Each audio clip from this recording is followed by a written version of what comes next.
مصائب اور آلام ہر قوم پر، ہر طبقے پر، ہر مکتبہ فکر پر آتے رہتے ہیں۔ اس طرح لوگوں کے نظریات، عقائد، ایمانیات کے تقاضے مختلف ہوتے ہیں۔ اسی طریقے سے جب کوئی مصائب آتے ہیں، مشکلات آتی ہیں، تو لوگوں کے سوچنے کے انداز بھی مختلف ہوتے ہیں۔ ایک آدمی دہریہ ہے، وہ اللہ تبارک و تعالیٰ کی ذات کا ہی معاذ اللہ منکر ہے۔ وہ جب مصیبت کے وقت سوچتا ہے تو اس کا انداز فکر اور ہوتا ہے۔ وہ سمجھتا ہے سارا کچھ خود بنا ہوا ہے، خود سے انسان نے معاذ اللہ چیزوں کو دیکھا ہے، اور خود سے انسان ہی کوشش کرے گا تو یہ چیزیں ٹھیک ہوں گی۔ کیونکہ وہ دہریہ ہے، وہ اللہ تبارک و تعالیٰ کی ذات کا منکر ہے، اس کا انداز فکر اور ہوتا ہے۔ ایک آدمی مشرک ہے، اللہ کے ساتھ شرک کرتا ہے، تو اس کا بھی سوچ کا انداز اور ہوتا ہے، کیونکہ وہ مشرک ہے معاذ اللہ تعالیٰ۔ لیکن جو مسلمان ہے، جو صاحب ایمان ہے، جو نبی پاک علیہ السلام کا کلمہ پڑھتا ہے، اس کا یہ عقیدہ ہے کہ مجھے جو خیر پہنچتی ہے تو وہ بھی میرے رب کے فضل سے پہنچتی ہے، اور میری طرف اگر کوئی مصیبت آتی ہے تو اللہ کی حکمت کے تقاضوں کے تحت آتی ہے۔ لہٰذا جب مصائب آتے ہیں، آلام آتے ہیں، بیماریاں آتی ہیں، تکلیفیں آتی ہیں، آزمائشیں آتی ہیں، تو وہ نہ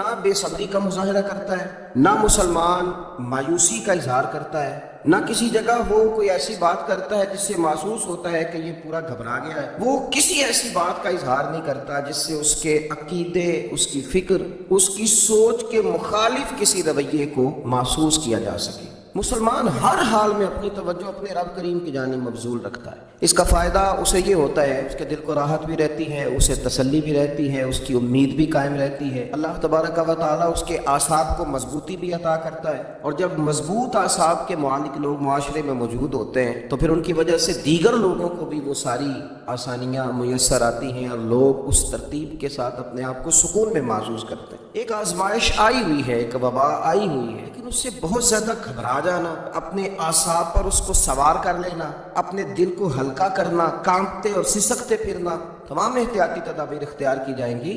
لیکن مسلمان فقط اللہ سے ڈرتا ہے۔ اس کو بتایا گیا ہے کہ تیرے لیے جو موت ہے یہ کوئی اختتام کی بات نہیں ہے، اس کے بعد اللہ نے تیرے لیے قبر میں، جنت میں بڑی آسانیاں تیار کی، تو احتیاط ضرور کی جائے گی، اسباب ضرور تلاش کیے جائیں گے، لیکن گھبرا جانا، ڈر جانا، اپنے اوپر چیزوں کو طاری کر لینا، یہ کسی دہریے مشرک کی سوچ تو ہو سکتی ہے معاذ اللہ، لیکن یہ اہل ایمان کی سوچ نہیں ہے۔ اہل ایمان تو دنیا میں صورت خورشید جیتے ہیں، ادھر ڈوبے تو ادھر نکلے، ادھر ڈوبے تو ادھر نکلے، اور نظر جن کی خدا پر ہو وہ لوگ پھر گھبرا جائیں۔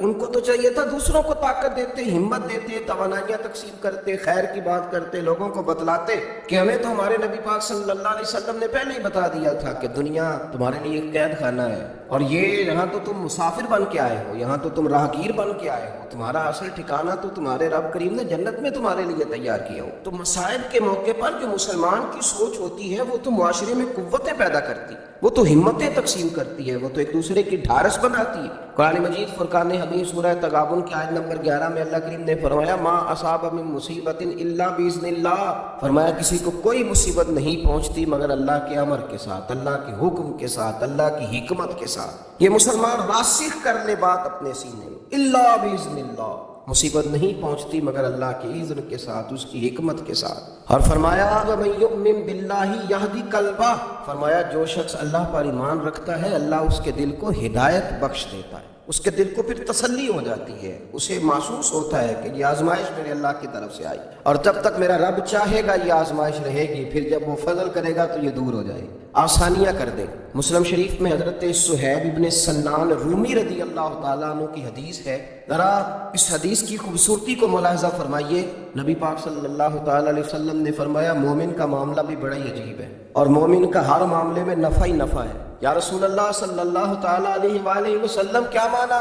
تو حضور فرمانے لگے اگر اللہ مومن کو نعمت دے تو وہ شکر ادا کر کے رب سے اجر پا لیتا ہے، اگر اللہ مومن پر آزمائش ڈالے تو وہ صبر کر کے اللہ سے اجر پا لیتا ہے۔ تو مومن کا تو ہر معاملہ خیر کا ہے، گھبرائے نہیں، ڈرے نہیں، مقابلہ کریں اور اپنے آپ سے مقابلہ کریں، اپنے دکھ سے مقابلہ کریں، تکلیف سے مقابلہ کریں، باقی اللہ کی تقدیر کے معاملے میں کوشش کریں کہ اللہ امت کے لیے آسانی کرے، رحمت کریں، لیکن خوف نہ کھائیں۔ مسلمان ڈرا نہیں کرتا، مسلمان تو صرف اپنے رب سے ڈرتا ہے، وہ ان آزمائشوں سے ڈرا نہیں کرتا۔ ہر چیز کو اپنے رب کریم کے سپرد کر دیں۔ جو لوگ اپنے اللہ رسول کے حوالے اپنے آپ کو کر دیتے ہیں، رب رسول انہیں ضائع نہیں کیا کرتے، ان پر فضل فرمایا جاتا ہے، ان پر کرم کیا جاتا ہے۔ اللہ اس بات کو سمجھنے کی توفیق عطا فرمائے۔